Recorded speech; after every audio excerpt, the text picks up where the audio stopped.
9 months. I went to apologize.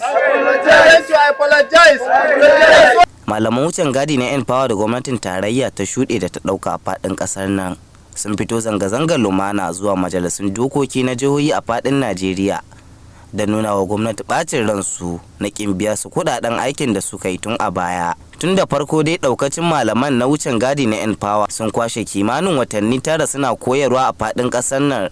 Kuma gwamnatin tarayya ta yi alkawarin za ta rinka biyan su duk wata a matsayin wani tukuici, amma sai gashi lamarin ya canza, wato dai wankin hula yana so ya kai mai yin sadari. Ganin haka ne ta sa daukacin waɗancan malamai na wucin gadi da ke faɗin ƙasar nan suka yanke hukuncin ɗaukar wannan mataki na yin zanga-zanga a duk faɗin ƙasar nan.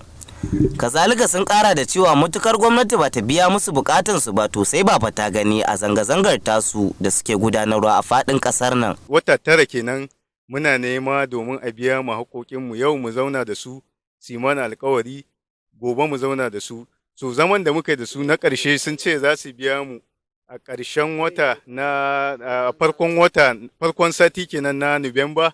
So kuma yanzu yanzu muna 15 ga wata. So wanda muna so mun ga abun kuma kamar ba zai ƙare ba. Muna so lallai a sa baki domin muna son manyan hukumomi su sa baki tun daga abin da ya shafi presidency da kuma abin da ya shafi majalisa ta tarayya da kuma majalisa ta wakilai.